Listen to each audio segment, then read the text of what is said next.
The following is a special presentation of Tony Kurre Radio. Keep your mission on your mind and your mind on your mission. This is Mission Minded with Michael Coleman.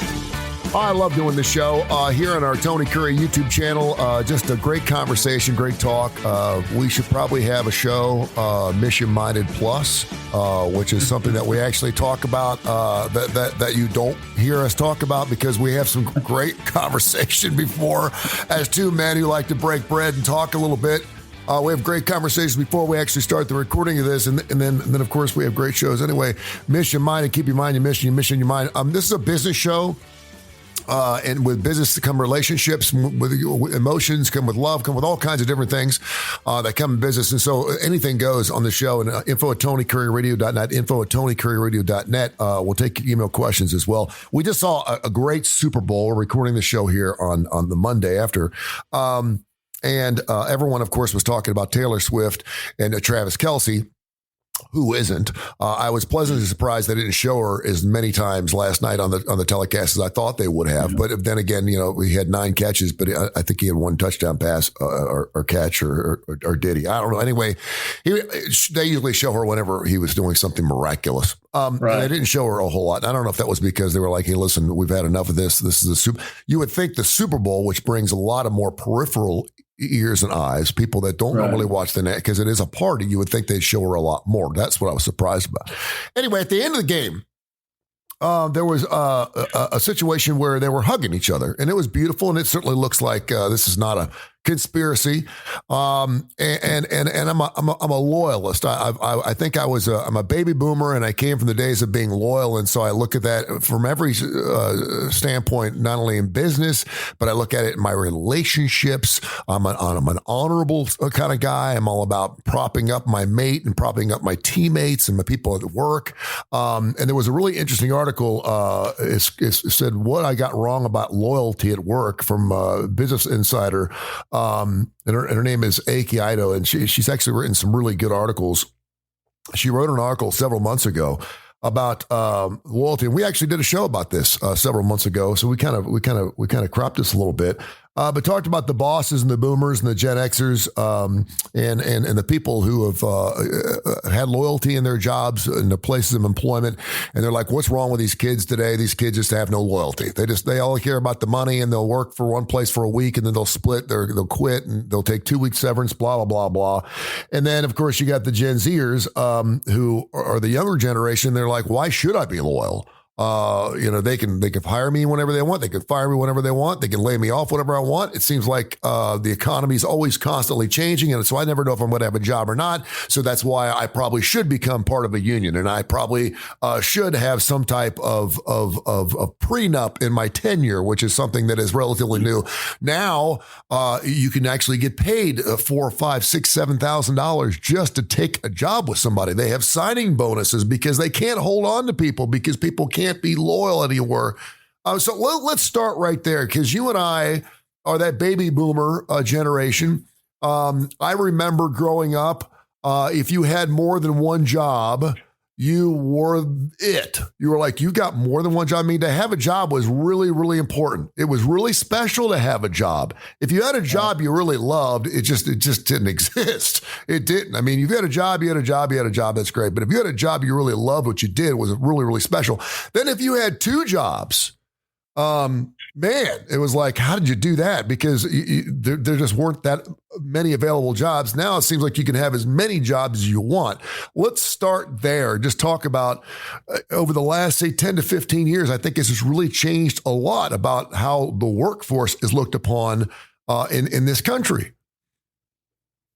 Wow. Yeah, I mean, you've touched on some really key points, key aspects of our society and how it's changed over the years. I remember friends of mine, one in particular, a buddy of mine who would get summer jobs, and they would through Alabama Power.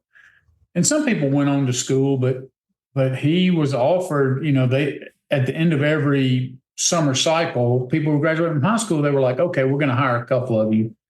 And he went in that with like, hey, I'm going to work my 20 years. I'm going to get a certain amount of retirement. And this is probably unique to Gen Zers and millennials, but way back in the day, lots of times when you get a company retirement, you wouldn't have to put any money into it. Mm-hmm. It was, city retirement, government retirement, big corporation retirement.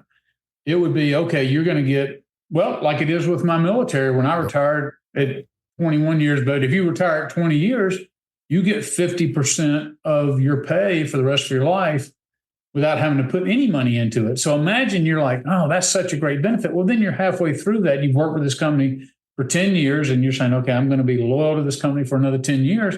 And all of a sudden they came out, which they did back in the 80s and 90s, came out and said, hey, we're restructuring, which from a business standpoint, I get, because you keep having retirees, and you're sending out this money. They're not bringing in any revenue. I get it, how it can be overwhelming for a business. So a business has to adapt. They don't look at it as a loyalty issue. They look at it as, well, we can go bankrupt and not be financially viable anymore. Well, then everybody's out at that point. But from an individual's perspective, it's like, no, this is what you promised me. Mm-hmm. And this is what I signed up for. And I said, hey, I'm going to give you what I've got, and you're going to give me what you got. And we're going to be married together for the next 20, 25, 30 years. And these are my expectations. And all of a sudden you're changing the rules in the middle of the game. So while I understand why, and they may not have had a choice, it still feels like, well, you're changing. This is not what you said it would be. And it leaves people hurt. It's like, oh, well, the fat cat's at corporate or whatever. And they like, here, I'm a guy who's given all my life to making this company successful, and they're not loyal. So you see this in sports all the time. There's pro football is still one of the pro leagues that doesn't have guaranteed contracts. Yeah. So you sign a contract, you have a guaranteed signing bonus, but they can actually cut you at any time and basically voids out, the rest of that contract if you're due to an injury or whatever. And so I've seen people go, look, so many athletes step up and they go, look, I just recognize this is a business. And so in a business, you have to look out for your own interest, just like they're going to look out for their own interest. The days of a company saying, with some exceptions, and of course, mom and pop shops can be great exceptions, but just corporate wise, there's always skepticism when they're coming out with a policy, because you almost never think, oh, they're changing this to the benefit of the employees. No, if a policy's changing in terms of income distribution out from the company, you can bet it always is going to benefit the company. Now, that doesn't make the company the bad person. They're looking out for their interests. What makes them a bad person is when you're shocked that the employee says, well, wait a minute, you're looking out for your interests. Therefore, who's looking out for my interests? Well, nobody. So I have to look out for my interests. And it may come across as disloyal to you, but somebody's got to be looking out for me in the bottom. Are there any guarantees? You bring up the military. I've got a friend of mine who just retired from the Shelby County Police Department, or Shelby County for the county, and he's 50. Was he 51? I got him when he's about 24 years old, and he's young, great shape. And he's retired. I don't know what his pension is or what his retirement is, but he's considered retired. He could actually retire if he wants to. And now, of course, his wife's like, get the hell out of the house. I don't want you playing golf all day. I want you to go work. Way too early to retire. He's got 25 more years, before he's in his 70s. Go do something. Go make some more money for our family. And he's doing that, but he's doing things he loves. And he's given his life in service in 25 years.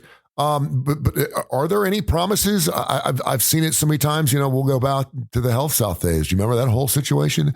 How fast that thing blew up, and how much money was on the table, and how many people lost everything they had. They were with that company since it started. Their 401ks, we're talking hundreds of thousands of dollars you put in. All of a sudden, your entire retirement's gone. I mean, it's just incredibly.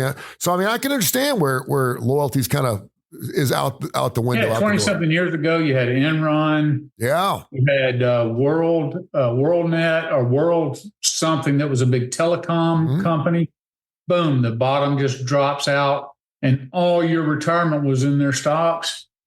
So they started coming out with these 401ks, which basically was, hey, this is going to be your savings. We'll match it some, we'll match certain dollars. And again, it's just not as great as I didn't have to put a dime into my old retirement and I was going to get 50% of the rest of my life. Now it all depends on what I put in it, which again is fine, except when you compare it to the old standard. And that's where it starts to rub people wrong, which was I went from not having to put anything into it to getting a certain amount to now I have to invest in 401k. And while you'll match it, it's still a lot more money I'm having to put in to secure my own retirement. So what has changed? What has changed between the old standard and, hey, listen, because when I got in radio, they matched 100% of everything. And then towards the end, we got 1% of our stock, which was worth a penny at the time. It was worth nothing. And I understand that as a business. Yeah. I mean, because obviously if you go under, I got no job. I get that.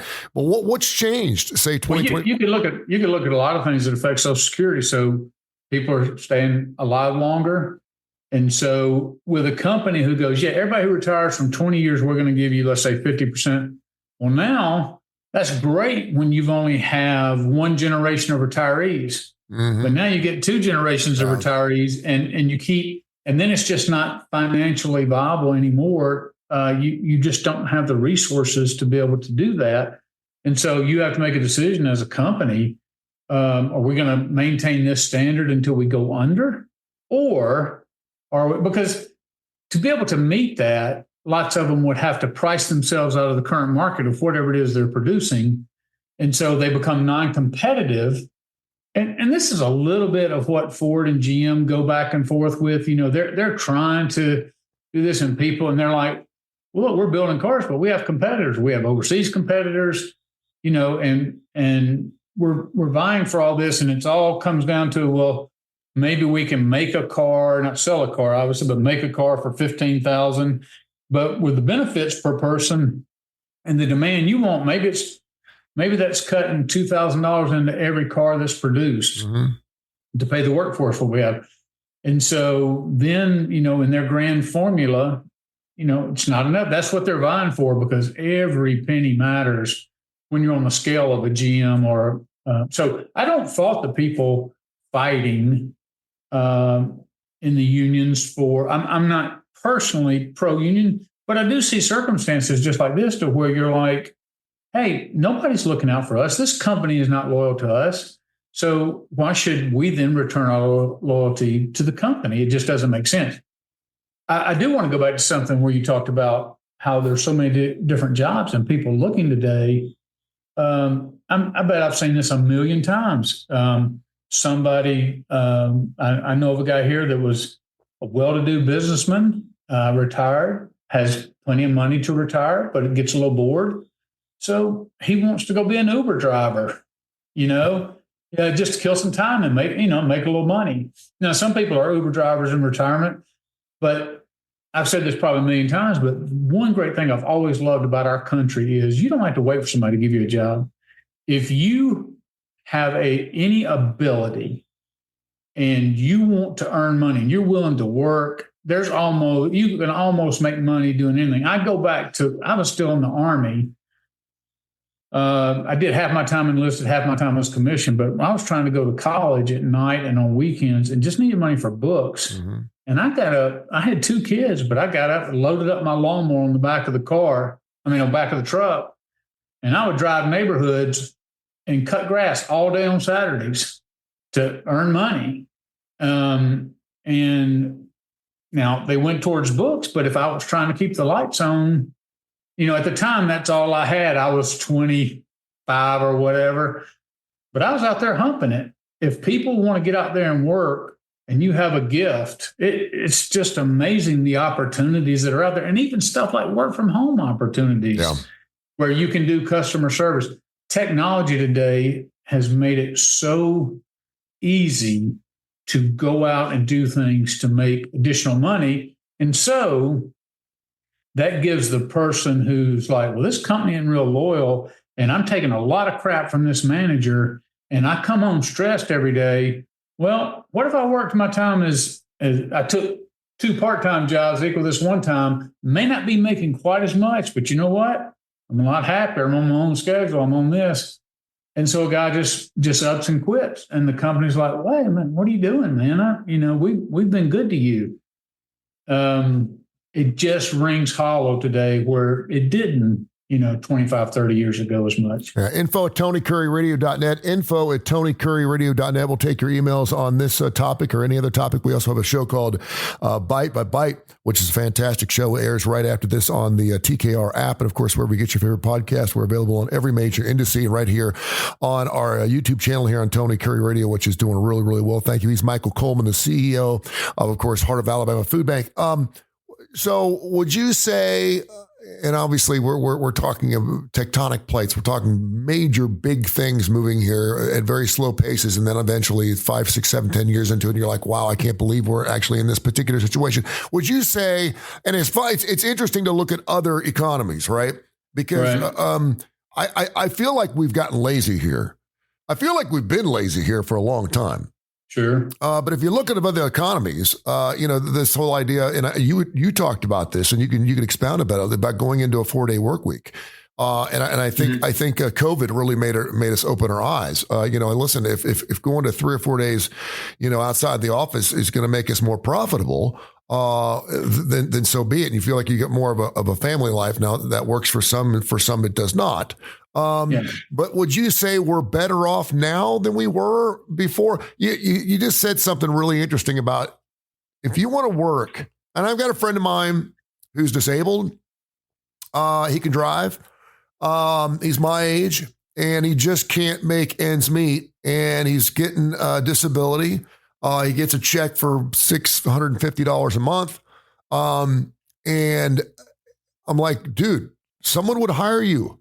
Go drive to a flower shop. Go anywhere where they'll pay you under the table. He doesn't want to get paid. And I said, I get that. Pick up a newspaper, get online, do something. I'm not talking about getting on LinkedIn. They're not going to hire you. But there are a lot of places out there that'll be more than willing to, and certainly the fast food restaurant industry will hire anybody and anything. And they're always looking for workers. You can get on board. And it's just so amazing to me to see these pictures of the big bust in the 20s where all these people were waiting to get jobs. Can you imagine us ever going through a situation like that again, where you had guys standing in suits for 20 hours a day because they couldn't find work? Would we ever go through that again? Well, I'm certainly somebody who never says never, because if we crash again, like the Great Depression, where you see, 40% unemployment. Just like you said, you see guys, that of course, that was the walking around attire back then. Sure. But, people, this was a situation where you had good, strong, healthy men just saying, I'll do anything to earn money, just desperate for work. And I think in part because even though the economy is cyclic and we have the ups and downs, like we had 2008, I get it. We had COVID, had some challenges. But the reality is, with apps that there's just so many different ways, to make money. And even again, going back to that, if I can utilize a computer, I can do troubleshooting where I'm hooked into a system with earphones, and all I do is just answer calls. Mm-hmm. They even have virtual offices now where people are like, I have 4 different businesses I'm the secretary for, and they can be. It's just amazing how much technology has freed up and freedoms that it's given us, and but again, those can be barriers to certain people. But outside of that, the reality is the opportunities are there. I do think you're going to see some interesting. It's interesting that with AI, it's projected it's going to affect, the people like at Google who are used to being the magicians, mm-hmm. and they're the ones who code and create all this. And now you've got AI who can build it without a code writer. They're talking about a lot of those people, being out of work. But it's interesting, just this whole dynamic we're talking about loyalty, because we're seeing something. We're both big college football fans. Of course, if you're in Alabama, you have to choose sides. But with what you're seeing today with the transfer portals coming in and out, I mean, you're just like, where does it end? We just replaced Nick Saban. And so you had people just making huge career choices, like leaving a university, but they're getting paid to come to other schools. I mean, they can do that. And so I heard just to get a starting quarterback in the transfer portal, you had to offer him $1 million or $2 million. Yeah. I don't begrudge him, but somebody who starts off in life these are 19-year-olds, and somebody who starts off as a 19-year-old making $12 to $15 an hour, they consider that a great job. Maybe $35,000, $40,000 a year in their very first job. How long it would take them to make that kind of money. We're just kind of in this upside down world, but you don't see any loyalty anymore. It's like, where's the money? Where's the opportunity? Coach yelled at me. I don't like my coach anymore. So now I'm going to go pout. And if I didn't get the starting job, then I'm going to go somewhere I can start. And look, if I was 19 and I had that kind of talent and that kind of ability, maybe I would be in the exact same. But if you just go back to the idea of loyalty, it's continuing to erode in our society, even into the sporting world that we see. And I totally agree with you. I've had multiple conversations with Mark Ingram, who's the UAB athletic director. We do a show here on TKRK, the UAB Director's Chair. And he's like, imagine yourself, ever since you were 4, 5, 6, 7 years of age, being told you're the best, the best, the best, the best. I mean, having that stuff filled into your brain, your games are being shown on ESPN, for gosh sakes, on Friday nights. I mean, you are the best of the best, and no matter where you go, you are the best person on that team. And then all of a sudden, you're getting brought in to go to Alabama, Auburn, wherever it is, and you get into these schools, despite the fact you've made these visits, and they're promising you the same thing. You're going to be, you used to never start as a freshman. You were always redshirted. For you kids out there that don't know, and maybe you're in your teens right now. Freshmen couldn't play. You weren't allowed to play when you're a freshman. You were going to be redshirt. And now you got players coming in on their freshman year you never had a Heisman Trophy winner that was a freshman. It was never going to happen. And of course, now it just seems like it's almost a given that it's going to happen every other year. And so you get in there, and all of a sudden there's 6 guys that are better than you. For 12, 13, 14 years, you've been told you're the best, the best, the best, and you're going to get the ball every time, and people are going to love you, and you're going to walk in that, and people are just going to go crazy. Yeah. And now there's 6 other guys that are vying for your job. And all of a sudden, you're like, well, wait a minute, I was told that I was going to start. And well, you know what? We had to bring a bit different defensive coordinator in, and his system has got 3-4, not a 4-3. And so it's really going to put you in a situation where your cornerback abilities, blah, blah, blah. And so things change. And so I get that. And so what you see is a lot of kids at the highest level, at the biggest level, which I really think is interesting because Michigan's one of those schools that didn't have one player go to the NIL this past year. Without one player, now they won a national title. So maybe a lot of players like, you know what, I'll stick it out and stay here because I want that ring. But you do see a lot of kids at big schools end up going to smaller schools because they want to be a big fish in a small pond. And I kind of get that. I don't know if that speaks. I do. I mean, and that's what I'm saying. I can present to the audience the best that I can on both sides of any issue and say, but I can see me being on, I can see businesses, like for instance, I'm CEO of this business. I try to provide the best work culture and the best pay that I absolutely can for the jobs that I'm asking people to do. Now, what I've always said is I never want somebody to pull away a valued employee because that employee feels like we're not paying them what they're worth, or that employee feels not validated or doesn't feel appreciated for the job that they do. Those are all the small things I can do to help build loyalty and to help show my appreciation. And that, that it's overused that, hey, we are a family here. So I don't use that kind of language just because it's just overdone. and it can come across as fake and hollow, but just letting them know individually as I run across them and have a moment just to speak life into them is just to say, man, I really am glad you are here. There's so many times you're making a difference with what. So in doing all that, that's very real. It's genuine. I'm trying to portray that. But if that employee comes back to me and says, hey, I've got a better opportunity, an opportunity I just can't get here. Why should I? What a selfish jerk if I make that employee feel guilty. Because if I were in that same position and I could, all of a sudden somebody comes along and says, hey, Michael, you have the talent to be making this, and I'm willing to pay you that. The food bank may not be able to pay you that for whatever reason, but I'm willing to. If I genuinely care about my employees, this person's they're moving forward in life. There is something good that's happening to them, and so I can appreciate, or at least I try to appreciate. You know what? We only had that person here a year. We only had that person here 2 or 3 years, but they were worth every dime we paid for. They were a good employee, and I'm glad we were part of their career, and that they're leaving here on a good note. Does it suck to have to replace good employees? Of course it does. But that's why I'm saying where you see issues like this is where it comes down to where relationship gets set aside and it's always business first, but bottom line first.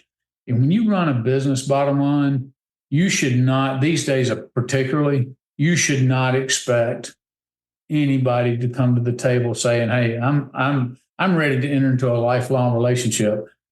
It's interesting because in Montgomery, we have Hyundai here. And not only do we have Hyundai Automotive, we have Hyundai Power. So for those who don't know, Hyundai Transformer Systems, there was 3 Hyundai companies that the original Hyundai owner, I think, gave out to his 3 kids. And one, I think, was automobiles, one's power regeneration, and I think one ships in shipping. And so we have we have 2 of those here in Montgomery. And the Korean culture has had a little bit of challenge coming in here simply because it's so different. Because in Korea, you do that. You go to work for a company and expect you're to be loyal to that company. And you're with that company. You build a career, and it's just like it was kind of 50 years ago in our world. If you could get on with a company, you stayed with them and you gave it your all until retirement. Still very much that. And so now they come over here and they see people wanting to negotiate and people saying, wait a minute, I haven't had a raise in this. Even if they don't care if the company's hurting, bottom line is, hey, what about me? And it's just, it goes against their culture. So they struggle, which is understandable. But again, I can see both sides of that. The loyalty that used to be here and the loyalty that some people still wish were here, I think is, if it's any left, it's on a very small person-to-person basis. It is. I don't think it's part of our culture anymore. Yeah, I think you're right. I don't think it's part of what we do anymore. And I think, I was with an industry with the same company for 32 years. I just don't think that you're going to see that anymore. And quite frankly, I had the same thing that you were talking about. I was thinking, okay, 10, 15 more years, I'm going to ride off in the sunset. I'm going to retire. And, God had something different in store for me and totally flipped my world upside down. And I started all over again in my 50s. But, you have to be ready for those types of things. And when you talk about a business that is, and I don't want to call it a stepping stone business, because I don't believe any business is a stepping stone. I think that some people are born to actually work as a fry chef at McDonald's and then work their way up the chain and actually be a manager there, because we need those people and they can make a living doing that. One of my best friends has been a manager at a Kentucky Fried Chicken for 20 years and is as happy as all get out. And so there are positions for that, but I mean, maybe loyalty is not the right word, but when you're talking about a situation, I've always loved the way you've dealt with employees, because to an extent, a lot of times you won't have a boss that is always looking out for you. Like, listen, if you can better yourself, you just got married and you're fixing to have children and you need to make more money and I can't provide that here, but if I can help you get out this door and go build your career somewhere else. There's a lot of people that won't do that because it's on their clock, right? And if you're losing your best salesperson and you're trying to help that person out the door, I certainly understand that. So what is that when you know you only have employees for a period of time, or when you see, I could see where you have an employee and you're like, I am so blessed to have this person who busts his ass for me every single day. And it makes my life so much easier to have him here, but I can't hold on to him any longer. And I've got to tell him, dude, you're missing out. You need to get out of here. And go. There's so much greener grass on the other side for you because of what you're willing to put in to your work schedule and your passionate way of thinking in the workplace. I guess it just goes to, what do you call it? You don't call that loyalty, do you? Or do you call that loyalty while you have it? Well, I think, what I want people, I try to convey to the workers is that, hey, I do care about you individually. Of course, I recognize that the more you're valued, the more you're appreciated, the more productive you're going to be. But I'm not doing it just for that. That is a side benefit of it. But in the nonprofit space, I genuinely try to care about people. Now, I will tell you, I every once in a while will get an employee who's so sorry dead fleas won't fall off of him, and I just can't wait to get him out the door. But I'm talking about the people who genuinely come and give it their all. And even if it's a stepping stone, even if somebody in a more senior position, I try to be 100% transparent and honest. So they'll come up and go, hey, what's my opportunities to move up? And I'm like, well, let's look at it. Here's where we are. Here's our leadership structure. You're qualified for this, this, and this. However, unless somebody leaves one of those positions, so I try to give them a realistic picture. I try to tell them, well, for this position, you might need a bachelor's degree or whatever, and you're not there. But there's absolutely no hard feelings if somebody comes to me and says, because as an employer, if somebody comes to me and says, hey, I can make $5 more an hour. Mm-hmm. Okay. And I'm like, okay, I get that. Now I have the option, if I'm desperate to hold on to them, is come back and say, well, I can give you 3. Would you stay if I can give you 3, 4, whatever?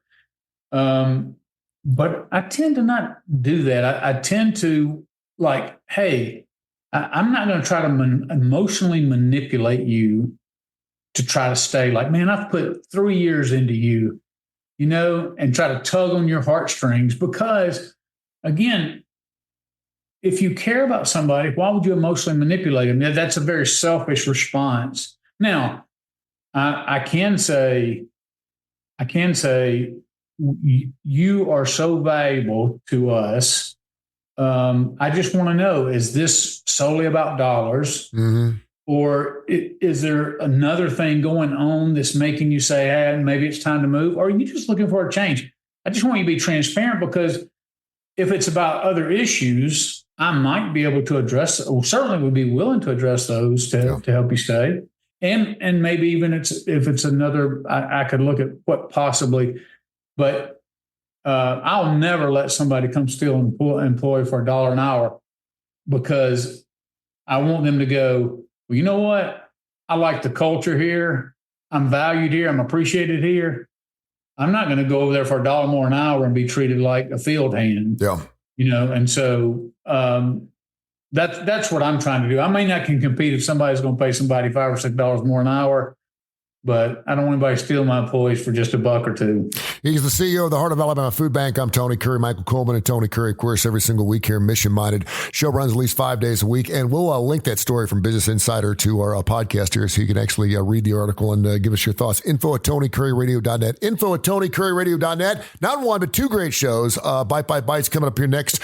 If you're listening on Tony Kurre Radio, and of course, wherever you get your favorite podcast, check us out. And again, tell people how they can get in touch with you down at Heart of Alabama Food Bank. I know you're doing wonderful work down there, my friend. Yeah, I always encourage people, look, to first, food banking is such a critical thing. We're the safety net of society for those who are hungry and food insecure. Go out and support your local food bank. But if that's not something you do and you want to support us, we would love to have you go to, you can just Google Heart of Alabama, but you can go HAFB.org. and support us. If you're local, love to have you volunteer, but if not, come on and financially support us. It'd be such a blessing. You can bet your money will be put to good use. This has been a special presentation of Tony Kurre Radio.